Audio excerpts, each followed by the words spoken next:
territory right here, the rest area on I-85. I'm on southbound in Oxford, North Carolina, Granville County. I've been pulled over in this area plenty of times. Can't even count. But y'all saw what was going on. Y'all know what time it is. You're on the way with your boy Jay. And as always, I am not making too much noise. So we were having some issues this morning. We were having some issues, and I was actually late, but it wasn't my fault. I was supposed to be at the asphalt plant at 7 o'clock this morning, 7 a.m. However, due to there being a line of trucks waiting to get into the rock quarry, I was unable to get to the plant until 7:15 a.m. this morning. I had to literally wait in the street because there was a line from either side of the road waiting to get to the rock quarry. And what ended up happening was that the Granville County police had to come out to the rock quarry and consult with, some of the employees that run that particular rock quarry, due to there being too many trucks in the public roadway. But it is what it is.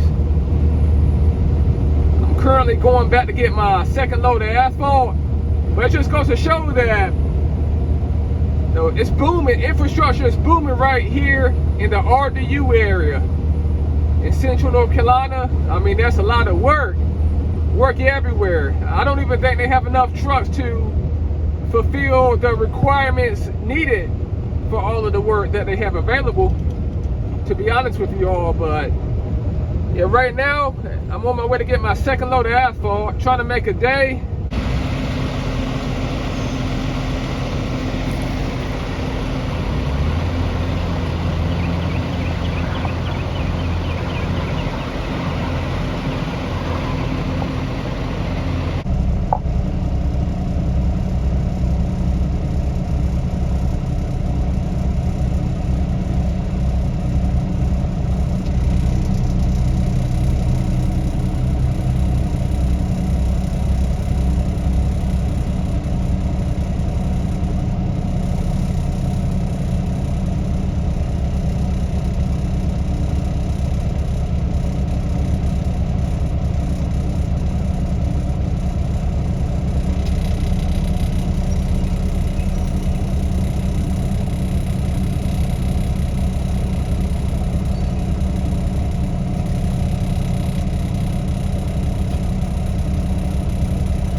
So as you all can clearly see, the dump truck scene is very heavy right here in Central North Carolina, specifically the RDU area.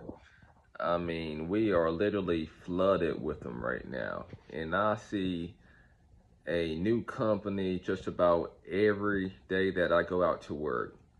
I mean, unless people are just migrating here, being that there is so much work available.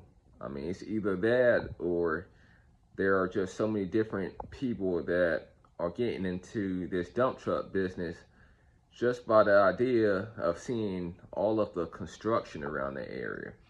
And it can be both a good thing and a bad thing, and I will be addressing that shortly. But first, I just want to briefly go over the DOT rates with you all.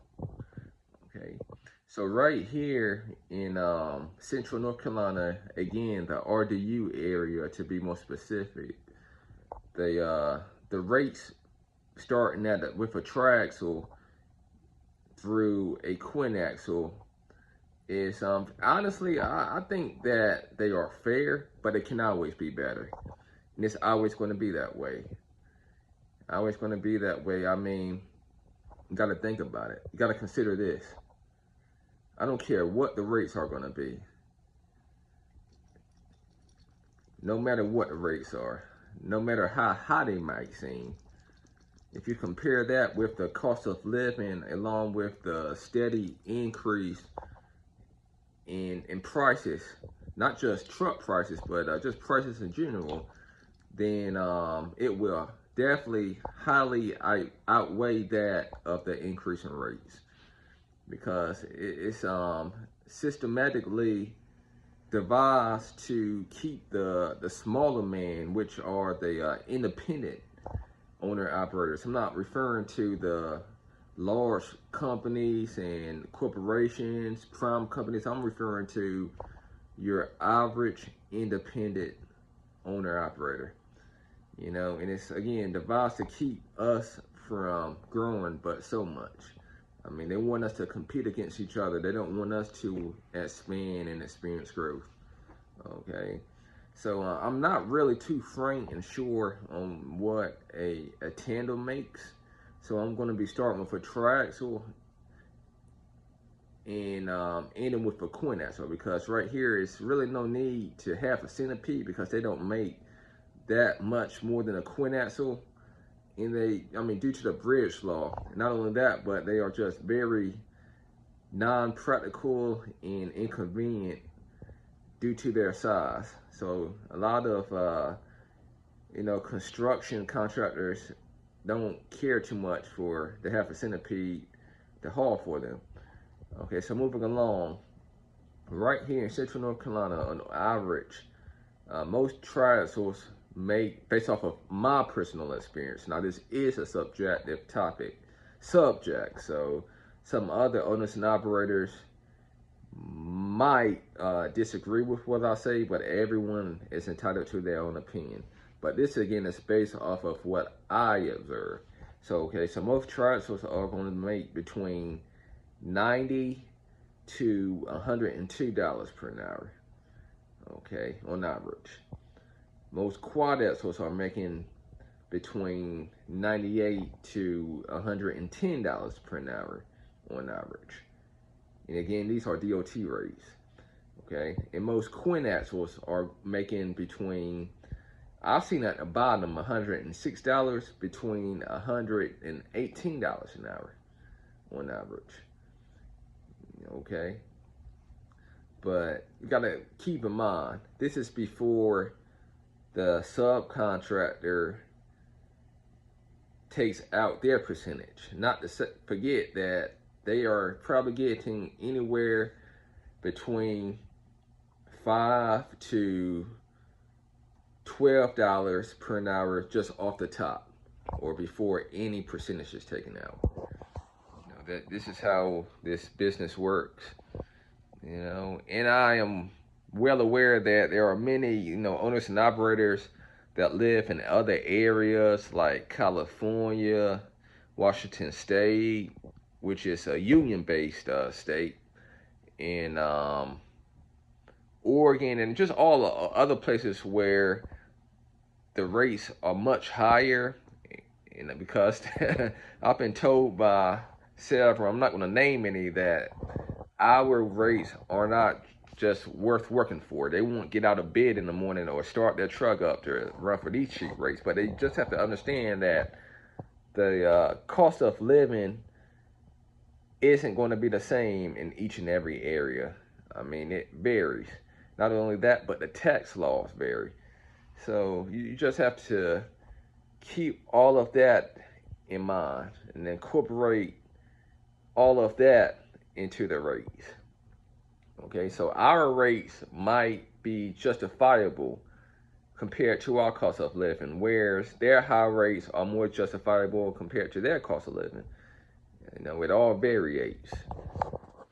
Okay, but either or, I mean, no matter what the rates are, again, it's always going to be systematically devised to keep the average owner and operator from growing but so much.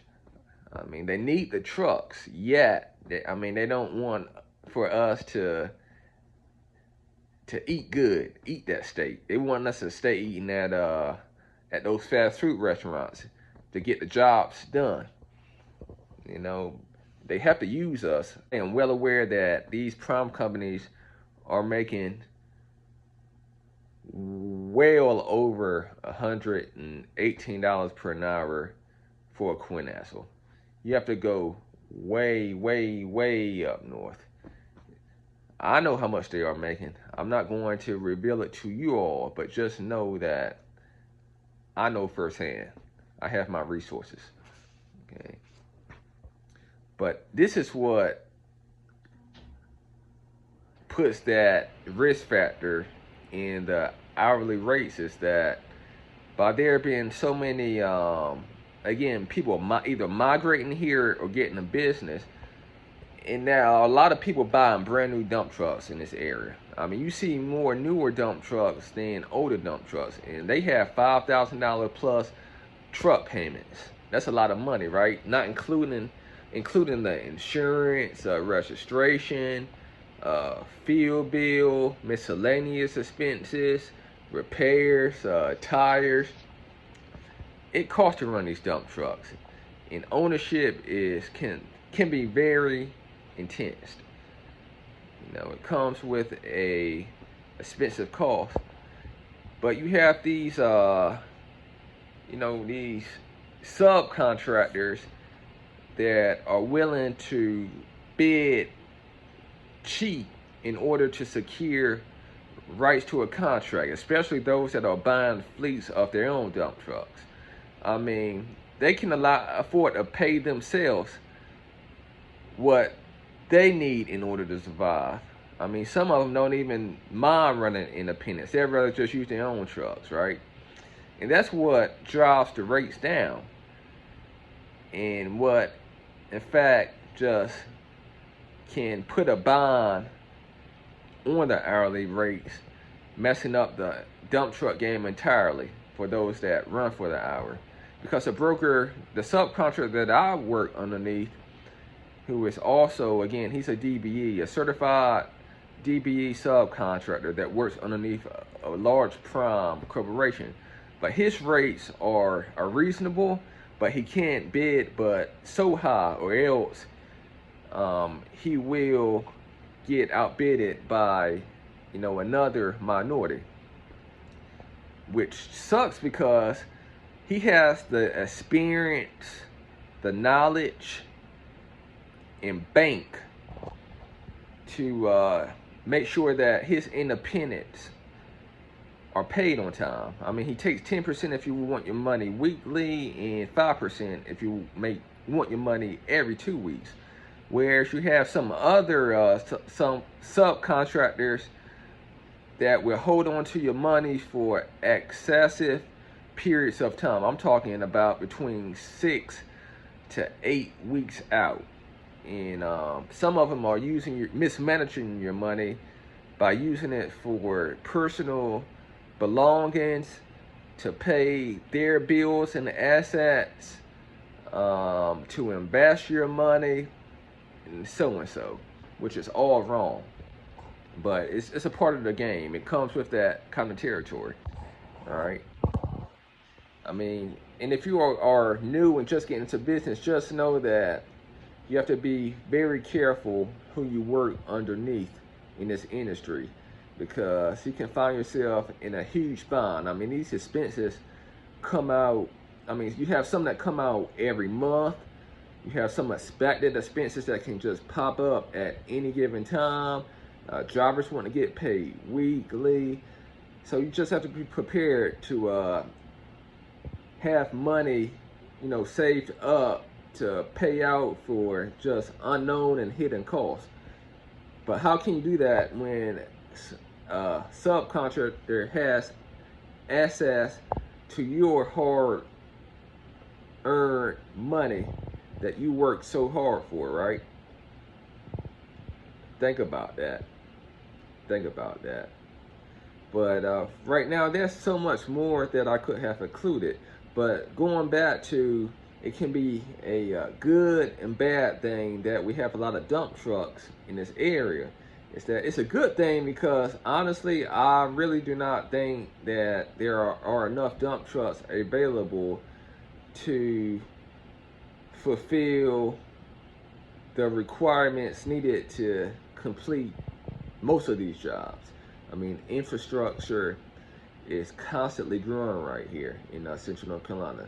Yet, you have those that are willing to work for cheap or bid extra low, which is again what makes it very hard for some to succeed when getting paid by the hour. But I think that the rates are reasonable. It's all about knowing who you work for and how to work to get it. See, I haul asphalt by the hour, and we tend to sit a lot. I'm going to be addressing that in some more videos, so I just want to keep this video on this particular subject, okay? But I can't elaborate a lot more, and I will be addressing this subject in some more upcoming videos.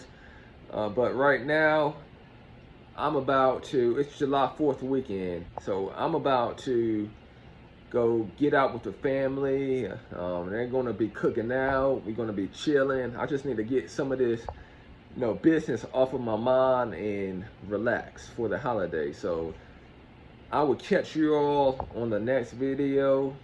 Again, you're on the way with your boy Jay. I'm outie. Peace.